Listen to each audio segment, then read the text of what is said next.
welcome to Crawlspace. I'm Tim here today with Lance. Lance, how are you today? Today, Tim, I'm a little confused, and we're going to get into the reason for my confusion in a little bit. I don't think you're as confused as I am, but tell me anyway, how are you? I am doing great. I am excited to introduce this episode and sort of go through this topic today. It's something I've been following now for a while. And yeah, it's kind of uncharacteristic of a typical Crawlspace episode. And we want to begin by saying this isn't meant to be anything mean-spirited. This started as a curiosity on my part that grew into a little bit of an obsession. And we're going to be speaking about a Twitter account today. And the account that we're going to be talking about tweets several times daily about all sorts of subject matters. Most of these topics I know nothing about. It's usually politics or sometimes Hollywood castings. And I have no problem with most of what he tweets about. So I just want to be very clear that we're only going to be focusing on the tweets about crime. And this account has gotten a reputation for tweeting strong opinions on the Gabby Petito and Idaho 4 cases. So that is what we're going to be talking about today. And we will be speaking with a guest in a moment. She's great. Her name is Kristen Marachio, and we found her on TikTok because she was speaking about this account. And she's known as the Datology Coach, and that's her handle on TikTok, and that's her website, datologycoach.com. She also tells us about fake profiles, scams, and how to recognize them on dating sites, which I think is a great topic, but some of that conversation got cut from this episode. So we're going to have her back on to talk more about that. And Tim, if people wanted to hear this upcoming episode without the ads, where would they go to get this? Well, listeners can now subscribe to Crawlspace Premium right there in their Apple Podcasts app. You get our weekly bonus show, which people love. You get ad-free episodes, and you get early releases of Crawlspace and Missing. And if you're not an Apple user, you can go to crawlspace.supportingcast.fm and sign up for the same product there. And how about social media? Thanks for asking. Folks can follow us on social media at Crawlspace Podcast or Crawlspace Pod. Thanks a lot for listening, everybody. We're going to break real quick for commercial here, and then we're going to be right back to discuss this Twitter account.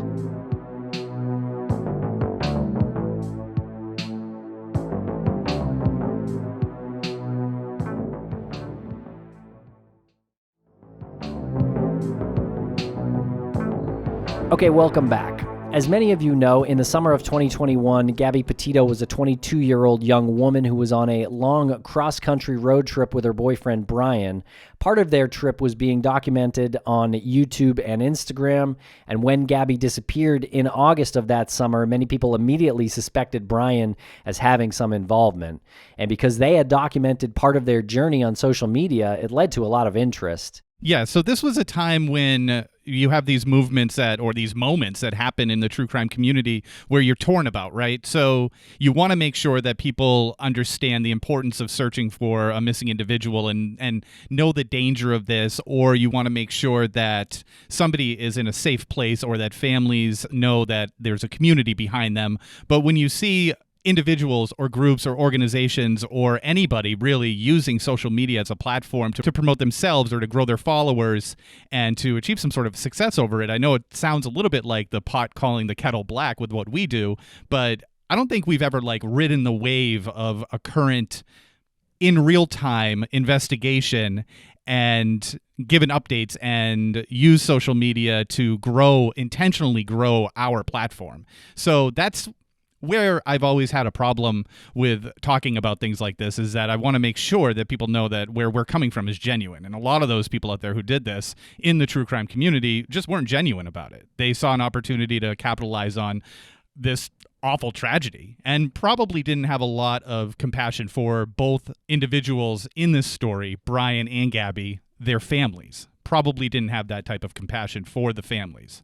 Because I didn't really see much about that. Yeah, the true crime community just kind of exploded on social media in regards to that story at that time. I think what you said is right as well, but for me, I feel like it was very frustrating to watch because it appeared obvious, like the case. Like it seemed like Brian had to know more. But no one was saying where Gabby was. And then on September 18th, 2021, this Twitterer, who we're going to talk about, he goes by Gerard Corsi, or the handle @HardcoreHangout, tweeted about Gabby Petito's disappearance, and he tweeted this. I have heard from reliable sources on the ground there that hashtag Brian Laundrie has self-terminated and left a cryptic note about it relating to hashtag Gabrielle Petito, whose remains will most likely be found in the next day or two. Now, what's happening here? Like, do you want to break down this tweet? I'm curious because I'm struggling to find the relevancy of this individual. I don't even know if we should call this person a he or what. Just they, maybe. Because by all indications, or by some indications, this isn't a real person. Well, we'll get there because we definitely looked at that. But the tweet was a quote retweet of a WCVB-TV Boston tweet about the search for Gabby Petito. So there had been a days-long, wide-ranging search for Gabby Petito around that time. And in fact, Gabby's remains were located the very next day after that tweet. So that led some people online to believe that Gerard actually does have some inside sources because that's what he wrote in the tweet. And so some of his true crime tweets have been wildly inaccurate, but he has a style of writing that appears to be authoritative and writes about his sources and having insider knowledge on certain cases, like in Gabby's case here. And he wrote on the ground there, which led a lot of folks and creators in the true crime community to talk about him. It's interesting to me that he quote retweeted the news organization WCVB-TV in Boston. Of all of the news sources that were reporting on this at the time, why would it be Boston? Well, I think he's got some connection to this area per his Twitter bio. Right, but he also has connections to New York City, San Francisco. Also interesting in his bio, now that you bring it up, it says Boston/Cambridge/New York City/San Francisco. And it's NYC and San Fran, probably due to like character restrictions there. But why would you put Cambridge unless it's Cambridge in the UK? If you're in Boston, you wouldn't put Cambridge, and if you're in Cambridge, you wouldn't say Boston. You'd do one or the other. Yeah, I've thought about this, and I think there's a decent chance that it's Cambridge of the UK that he's talking about because some of the words that he chooses to use, they could be sort of British inspired, if you will, and even some of his spelling, he'll kind of add that extra U. But I actually took it to mean Cambridge, Massachusetts. It's right after Boston. Why wouldn't you? Right. And I think when people do that, it's like Boston, Cambridge, then it actually means like you live in Cambridge, like you use the wider area and then you hone in later. So I don't know. That's just my thought. It's really interesting. And he's a U.S. Navy veteran, according to his bio. So if he's in Cambridge in the UK, what's he doing there? Maybe he's got offices. Maybe that's the presentation that he wants to project. Yeah, it's a little strange. And so I've been aware of this account since that tweet on September 18th, 2021. And obviously, as we're discussing, something was just weird about it. I mean, if he did have inside sources, he'd probably be burning their trust by tweeting about it, don't you think? And it seems completely ridiculous. Well, I guess if he's retweeting or quote retweeting something that the news has already broken on it, maybe that's, like, is he really giving away information if he's using already broadcast tweets? Is he actually breaking news? Well, I think he was trying to predict the timing of when Gabby was found, and he happened to be right about when she was found. She was found the next day. But again, this was a widely publicized search that, right. It was a very wide-ranging, days-long search again. So probably not like the most impressive prediction. Right. And to actually like kind of answer your question there, wouldn't he be burning his sources? This is one example. That tweet that you read just now, just a few minutes ago, was just one example. And you're right. Like, if this is the style in which he's been performing his journalism, then he wouldn't be a successful journalist. Like, if he has sources, if he's ever tried to have sources, and he's always had the inclination to get ahead of the story, I think at this point, with over 10,000 followers, almost 11,000 followers, he wouldn't have got to that point had he used these tactics in trying to predict stories. Does that make sense? Like, I think his sources probably would have burned up long before. Right. And then recently, this account actually followed me, and I followed him back. Why not? Yeah, I mean, why not? I'm interested in it. I was aware of the account, so let's describe the account. So again, the handle is at Hardcore Hangout, which is bizarre. Yeah, it is bizarre, and we go into that a little bit with our guest Kristen in a few minutes. He describes himself as an investigative reporter, ghostwriter for social media luminaries, and consultant for LGBTQ and Democratic clients.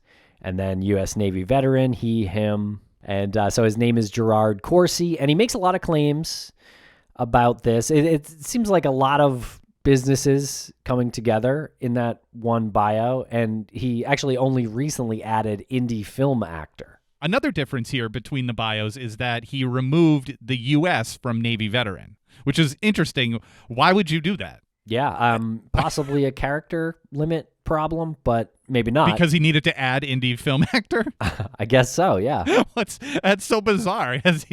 Why would he do that? Does he ever tweet about the indie films that he's been in? I have not seen that. I have seen a lot of tweets about movies, and again, it's like casting choices. Like he was predicting who was going to play Timothée Chalamet's father in a movie or something like that. It led me to wonder who is he? Is he who he says he is? And I turned to Google, and it doesn't turn up much at all in regards to Gerard being a real person, let alone a film actor. And we ran our background check service, and it didn't really turn up any likely matches. We tried reverse Google image searching his profile pic and got nothing. We did stumble across a brief Medium article written by a guy named Ted Bauer, who's got about 15,000 followers, got a following on Medium. And he mostly asked questions to his audience, and unfortunately there aren't any user comments based on the article, but he did post some of Gerard's more well-known tweets. And here's another one from December 29th at 9:34 a.m. He writes, "Killer in #Idaho student murders was poised to strike after secreting himself inside the house, according to my source." And he actually quotes those words, "poised to strike after secreting himself inside the house," end quote. And then he goes on, he says, he had 3 to kill, 1 to mutilate, instructions with him provided by the accessory/co-conspirator. This was not a random incel or an Israel Keys type. I don't know. Sounds like a lot of keywords, a lot of tag words, a lot of buzzwords, hashtag words that are sprinkled in through here. Incel, Israel Keys, killer. He hashtags Idaho student murders. This isn't quality reporting. No. This is torture porn. This is true crime porn. Yeah, I mean, well, he's trying to predict again, right? And it's obviously a very hard swing that he takes, and he's saying that he's got an inside source, and he is saying that there is an accessory or a co-conspirator per his inside source. An accessory in the quadruple murders of Xana Kernodle, Kaylee Gonsalves, Madison Mogan, and Ethan Chapin. So yeah, there's a lot that's wrong about that tweet there. And so we turned to some other social media platforms. Facebook search doesn't yield many results. There are a couple of accounts with matching names, but they're pretty much empty with no posts. There's a LinkedIn page that could be a match. However, the occupation the account holder claims to have doesn't appear to link back to a real company. There's no picture. Like, if you're the vice president of a company, like, why wouldn't you put your picture there? Interesting side note, it does say Boston, Massachusetts, United States, and there's a Harvard College emblem, like the shield for Harvard College, so that could explain the Cambridge part. Right. And he does have an Instagram account. He's got a couple of followers, but there's no content, no image. It's a different handle, but it is him. It's a similar bio. But on TikTok, people are talking about him. People are talking about this account, and here's a couple of clips. It's time for some more Gerard Corsi tweets. And wait till you see the last one. This Twitter account has been spreading false rumors about the case for a long time now. A conta do Geraldo não vai ser desativada. This has already been outed as a bot or troll account that's just out there kind of fly fishing, posting things to attract people who still want to hang on to the idea that there were multiple attackers here. But then I found Datology's videos. In addition to helping people with their dating profiles, I offer a service that teaches people how to spot red flags in people's dating profiles and messages. Specifically, red flags that indicate somebody's emotionally unavailable, a scammer, lying, or toxic. I'm fairly sure this is a bot. If you go through his Twitter feed and you read his tweets, There's no emotion behind anything that he says. Whitney was photogenic, charismatic, and a powerful performer, and I think that was her beauty. Without the stage glamour, she looked like an ordinary young lesbian. People don't talk like this. Make special note of the fact this guy never replies to or engages anybody. People need to stop posting this guy's stuff. He's not real. It's fake. Google him. He doesn't exist. What's the percentage, do you think, of the people who are retweeting and reposting and talking about his comments as fact? What's the percentage of those people being bots as well? That's a good question. I've noticed some possible bot accounts on Twitter that will like retweet him and comment, but I haven't dug into other social media platforms as far as that goes, trying to promote his work.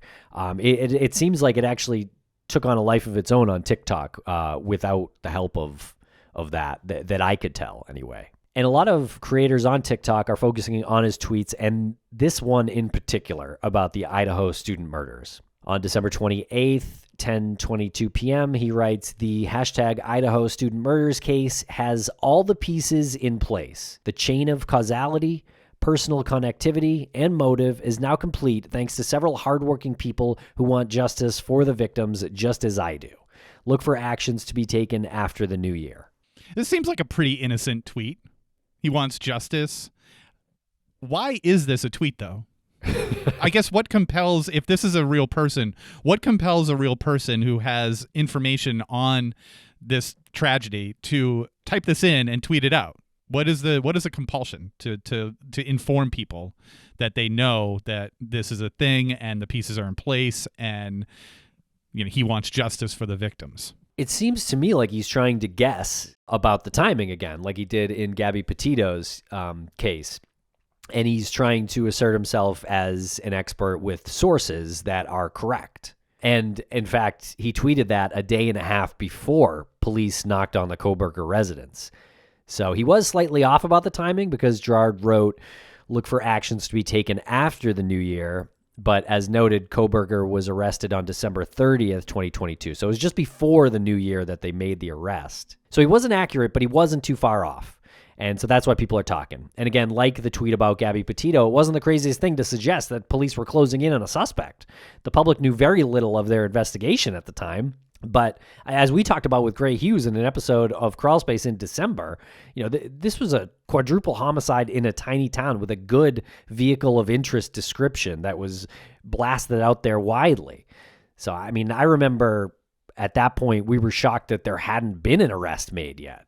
Yeah, definitely. And I mean, when you are referencing the time frame here, this is right in that period after Christmas, before the new year. So I think however this tweet was manifested, whatever algorithm, or if it was an actual person, I think the safe bet to place is that something would happen after the holidays, because it might be tough to find your person of interest during the holidays. They might be with their family, traveling, whatever. So to say after the new year feels like a pretty safe bet to me. And really only a small amount of time that he could have been wrong on that one, if you think about it, because after the new year opens up, a decade from now. Exactly. And here's Kristen's video where she calls him a bot. A very cursory Google search will tell you this guy, Gerard Corsi, he doesn't exist, and that this account is a bot.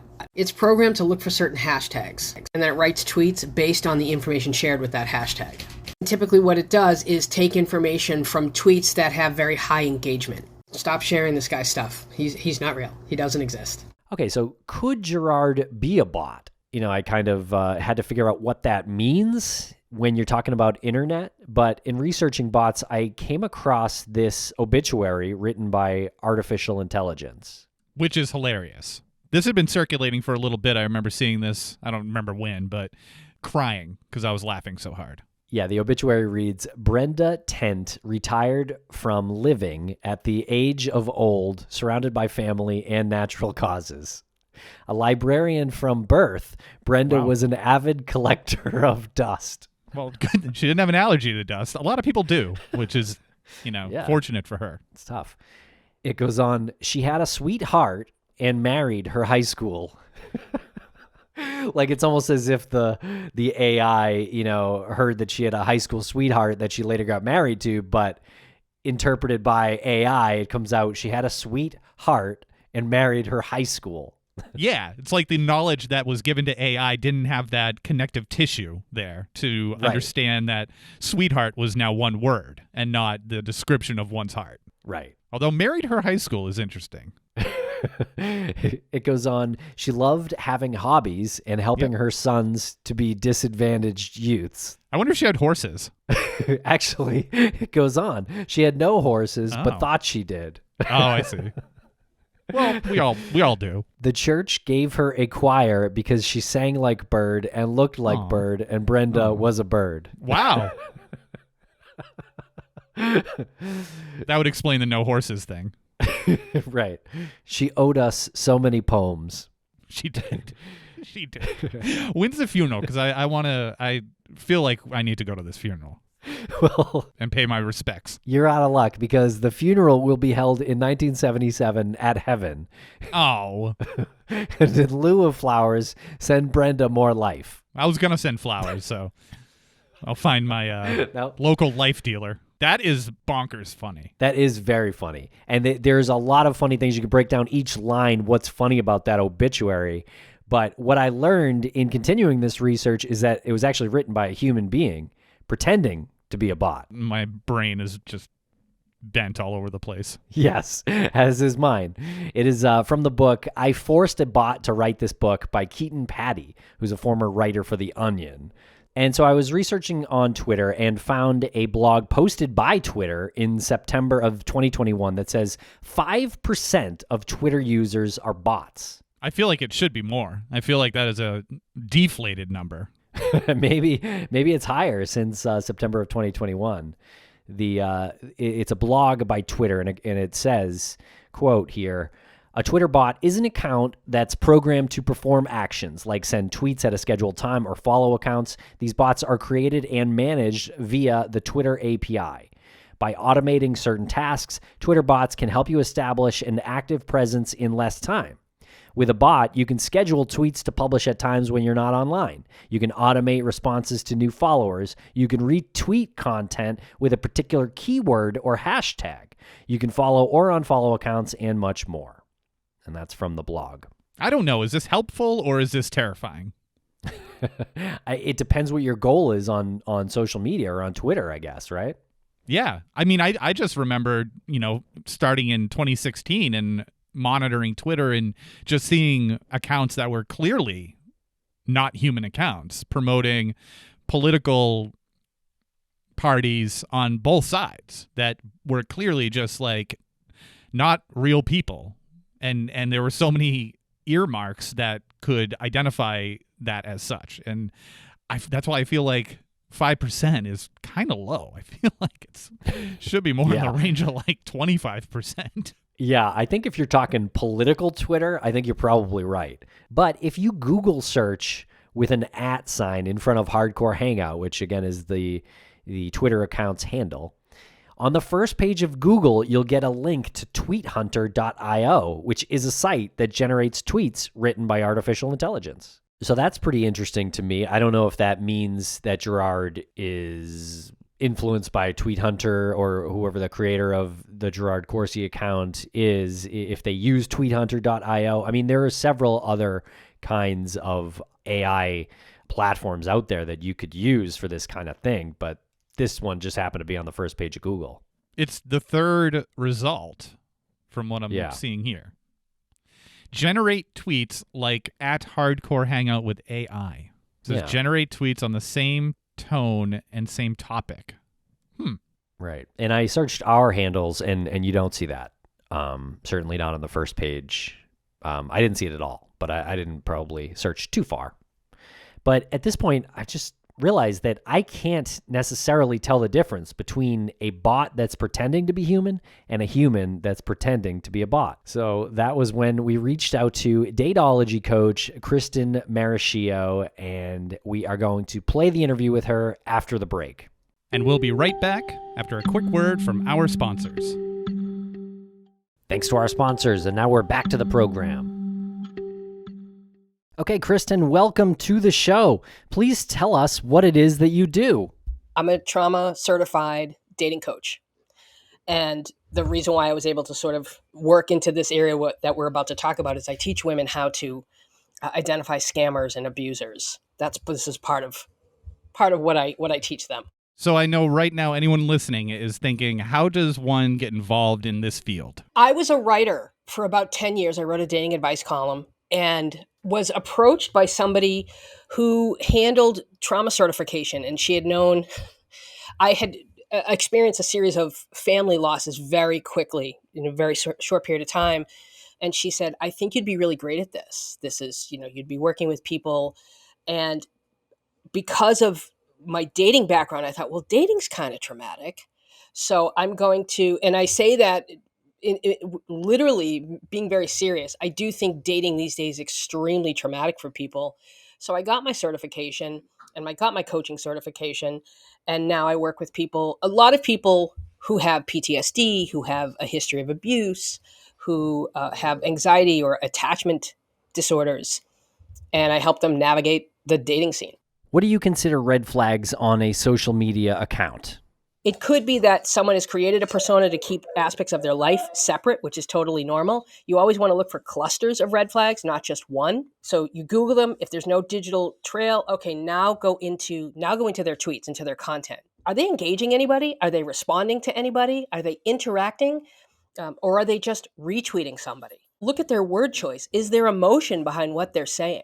Are they using punctuation? When we speak, if something's really important to us, we use certain words. Maybe we'll curse. Maybe we'll use certain punctuation. Does what they're saying, what they're writing, does it sound flat? Because if it sounds flat, it's probably bot generated. Or it's probably generated, it's created as a way to provide some kind of verification for a fake persona created for the internet.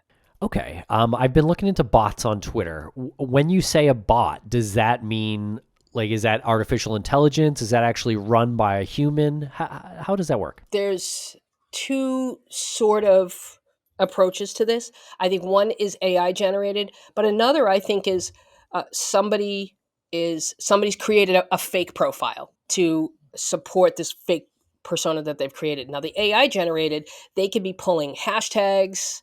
There was just something on the news last night, and maybe it was just here in New York, about GPT and how this AI program, it's writing news articles and fabricating sources. And we quickly found the article. It's from February 23rd, 2023, and it's about ChatGPT from NBC4 New York. The I-Team's Chris Glorioso goes over it. Here's a quick clip. In an apparent effort to mimic a real news article, ChatGPT conjured up what seemed to be phony quotes from anonymous sources. This one from an unnamed gun rights advocate who says Michael Bloomberg is trying to buy the political process. This one from a political commentator who asked not to be named, but says Bloomberg's philanthropy is not about giving back. It's about buying influence. The problem is ChatGPT didn't actually talk to anonymous sources to get these quotes. The computer just made them up. These programs are just writing fake articles. You made a couple of TikTok videos about a specific Twitter account, about how you think this account is a bot. Can you tell us a little bit about this? When I first started seeing tweets from this persona floating around TikTok, something just was sort of tweaked in me. And I said, oh, something's not right here. And I went to the account, and it wasn't right because of the writing, and because it felt like there was one tweet that he said where the suspect allegedly used canine blood to throw off investigators, to throw off them about his DNA. Now I thought, oh, wait a minute. They were talking about a dog. Something had happened to a dog. I don't want to get graphic here, but there was a story related to this about a dog. And I thought, they're pulling stuff. They're pulling aspects that sound like they could be true, sound like they could be associated, but he can never say anything specific. He can never give you any details that haven't already been discussed on other forums. He's not really saying anything new. He's tossing around theories that are on Reddit, on Twitter, on TikTok, that are all over. When I went to his account, I thought it was very strange that his username was Hardcore Hangouts. That's weird. This is supposedly a professional, and maybe he just created a persona. But you would think for branding purposes, A professional would have Gerard Corsi as the name, and then as the handle. And then I did the Google. No Google. He has no Google presence. But he also never engaged. His word choice was very strange. It was very stiff. He didn't choose words that we typically choose. He was talking about being told he had cancer. He says, back from church, I went to a soup kitchen. It was just the way he put it together. Back from church, went to soup kitchen. This is so fulfilling. Sounds legit. Right? Sounds correct. But then he's talking about having cancer and this needs to be excised. We don't say excised. We say removed. The word choice was just very strange. And that too. And then I looked. He's not responding to anybody. He's not engaging anybody. He's not using much punctuation. Question mark. But very little other punctuation, which is what we do. If we're excited about something, if we're disgusted, we're shocked, we're using that punctuation. There's very little there.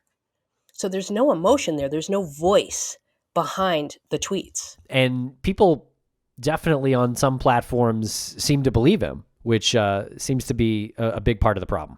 That is the problem. That is the huge problem, because I tend to think that if we want to believe something, if it aligns with our inner narrative, well, we're not going to research it. We're going to believe it. And worse, we're going to spread it. There's very little critical thinking.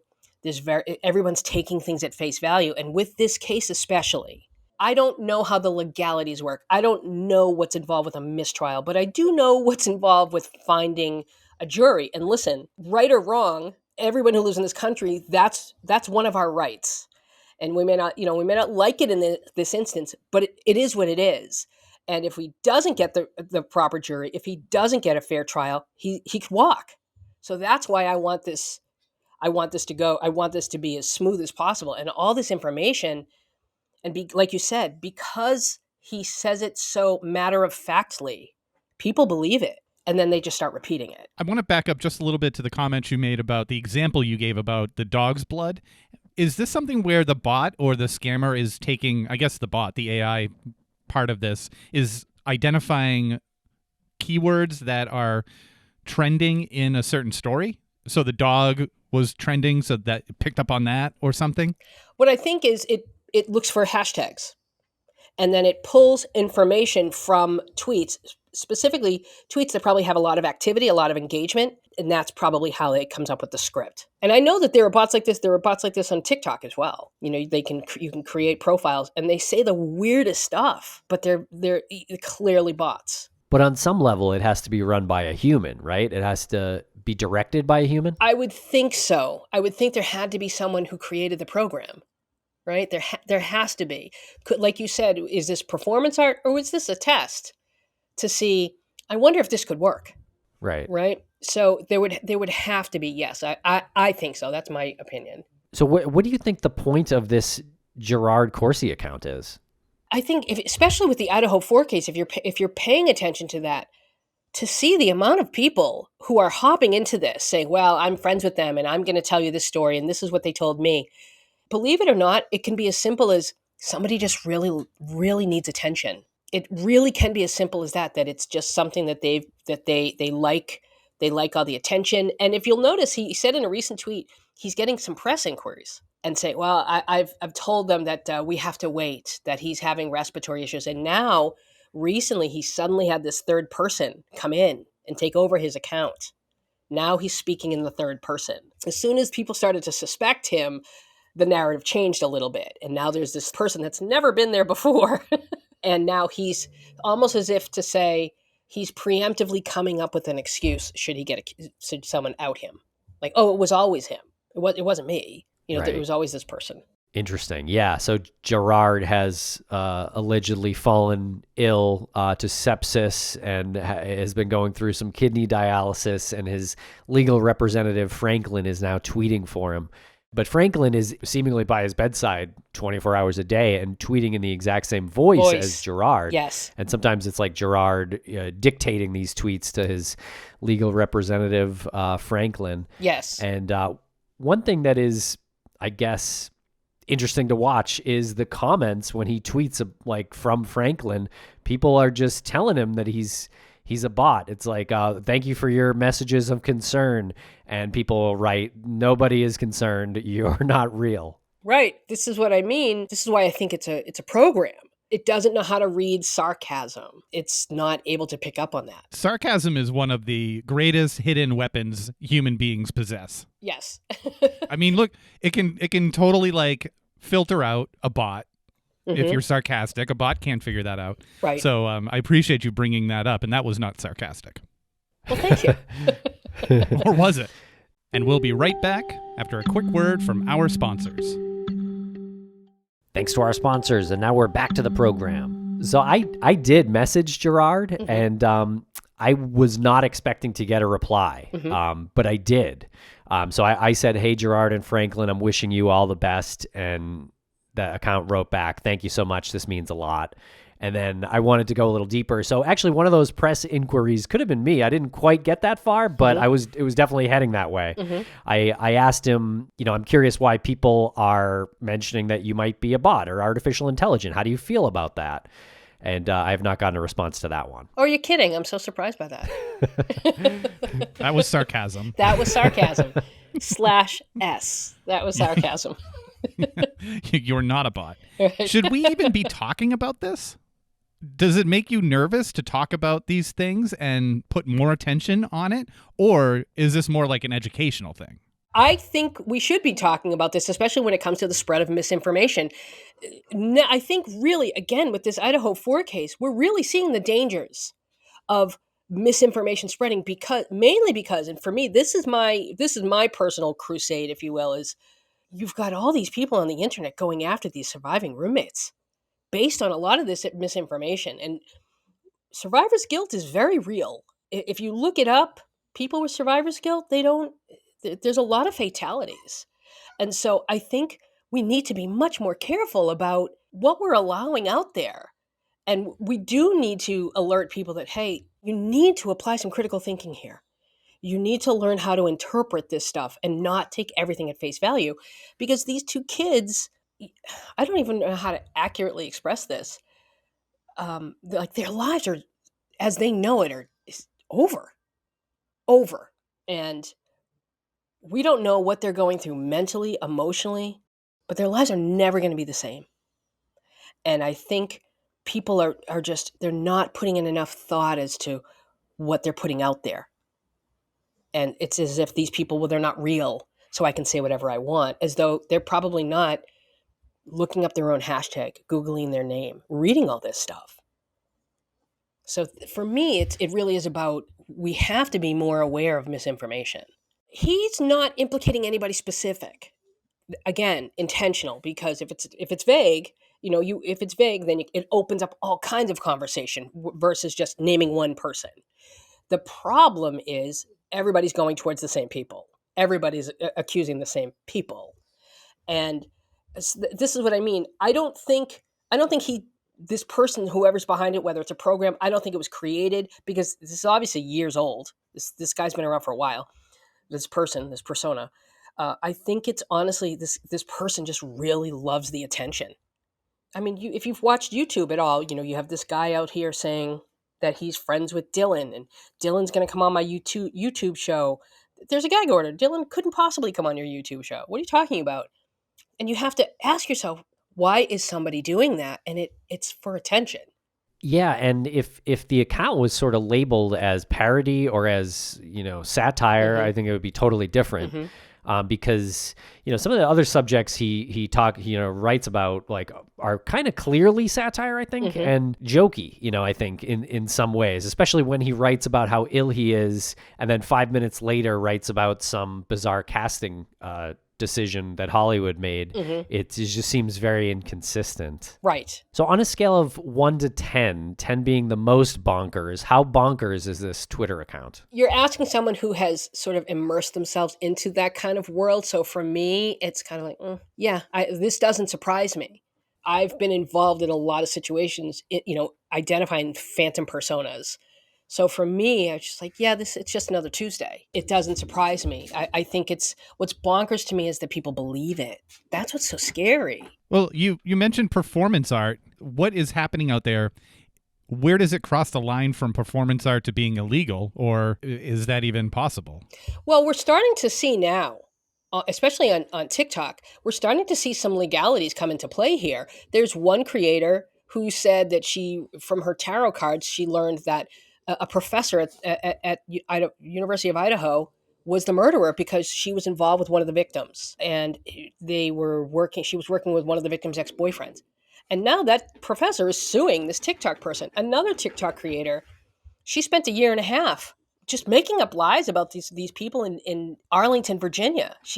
They were a bunch of bartenders and they were stalking her, and come to find out the whole story was a lie. People had gotten assaulted. She's up on charges. She goes to court next week for just this this woman got a job at where I worked, and she's stalking and harassing me. And so the woman sued her. The woman's taking her to court. So I think slowly the law's starting to catch up with this. Right. Yeah, that's like digital Munchausen by proxy, kind of. It's Munchausen by internet, and that is a thing. Right. It's Munchausen by internet. That's a real thing. Oh, I did not know that. Yes. Interesting. Yep. You mentioned the Believers. Are some of the Believers bots as well?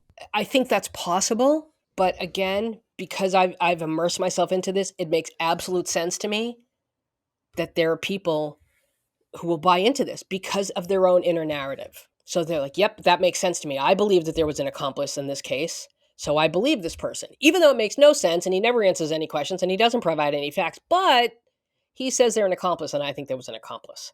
So I'm going to believe him, right? And we don't question it. What it really comes down to, I think, is our own internal bias, right? This stuff about the surviving roommates, in my opinion, this is internalized misogyny. It's misogyny. It's the idea of conflict among women always being dismissed as a catfight, and well, the surviving roommates are women and 3 of the victims were women. So it must have been that she was jealous, that there was some sort of conflict, and it's glamorized, it's sexualized, and it's diminished, where this is what happens. And I think there's a lot of that out there that I think is fueling on at least the speculation about the roommates.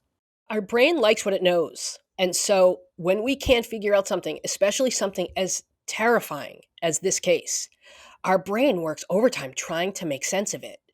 And then we apply what's called hindsight bias, where we examine a situation, we apply information we know now to an event that happened in the past. And so when people say, I don't know how she just didn't do anything. Well, if you read the affidavit, all it said was after she saw him, she went into her room and locked the door. Never said she went to sleep. We attach narratives to this. We've attached the narrative that she went to sleep, that she was traumatized, that she was frozen in fear, when we have what we have in front of us. And that's the narrative we've attached, because that's how we think we would react in a situation like this. And it doesn't make sense because there's a lack of empathy, of putting yourself in the shoes of a 19, 20-year-old college kid on a weekend after a big party who's probably drunk, possibly high, nothing wrong with that. People are constantly in and out of that house. She was in bed. She had no idea when the roommates came home if they brought anybody home. She hears noises. Oh, I think that's Kaylee playing with her dog, which means she sort of recognized it. Like that's normal. And she looks out the door. And people are ignoring that too. She kept looking out the door every time she heard something, and she didn't see anything. And the third time is when she saw something, and she didn't know what was going on in there. Everybody assumes, well, there must have been screaming. Not necessarily. If you do any research on what happens to us when we get stabbed, our adrenaline, that shot of adrenaline, we don't know what's going on in the first however many seconds. But in that time, another organ can be pierced, and that's it. So no, there probably wasn't any screaming. There probably wasn't a lot of blood, because he got in and out of there so quickly, and the deaths were apparently so quick. So people just aren't doing the proper research, and they're projecting. They're projecting their own biases. They're projecting how they would react. And so what we've got is this really unsettling wave of slander, libel, lies against kids. Like, it's one thing if it's a 30-year-old adult. It's a kid who survived a mass murder. We need to be more careful about that. We need to give more thought to something like that and how this person is probably very traumatized. Both of them. This is one of the best ways I've experienced to handle that Idaho quadruple murder.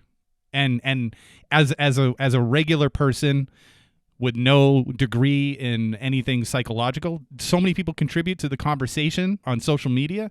This is a great way to contribute. So I just huge thank you for coming on and like blowing my socks off. Well, thank you. You guys are asking the right questions, right? You're willing to say, wait a minute, this doesn't sound right. I want to look at this. And that's really all it takes, is let me just take a step back and remove my feelings from it.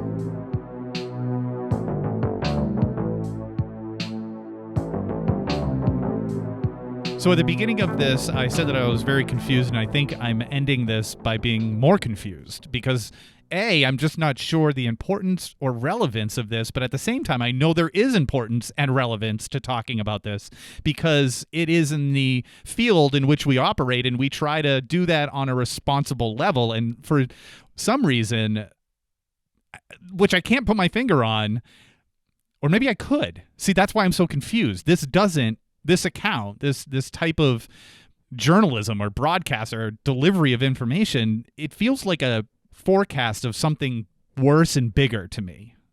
Bigger and worse to come. That if this thing has achieved so much success, who's behind it? Why is that person behind it? Or people? Why is it dipping its toe in true crime and talking about these sensationalized cases? Right. And what's the purpose, I think, is where my confusion comes from. So I'm also conflicted with, by talking about it, are we making it worse? Inadvertently. Well, I think we have to let people know that this account holder doesn't really seem to have any actual sources. I think that's the whole point of this, is looking into this account and learning more information about bots, AI, and scams by speaking with Kristen. I think one question is this some kind of scam account? There's nothing like that I've seen that is trying to take you off of Twitter. So to me, I think Kristen had it right when she said it could be someone looking for attention. But obviously they're trying to build their Twitter following by tweeting out predictive tweets in the true crime community. But that could be so damaging because, as we just went through, people on other platforms take it as fact. And then if that's a fact, who knows? You know, as Kristen went into, some of the roommates, the surviving roommates of that house in Idaho, have been harassed, and possibly because of misinformation put out by Gerard or accounts like his. Yeah, I would say possibly leaning more towards definitely these accounts being a contributing factor to the PTSD that these individuals have now. I mean, if you're trying to build your following, Christ, have predictive tweets about sporting events.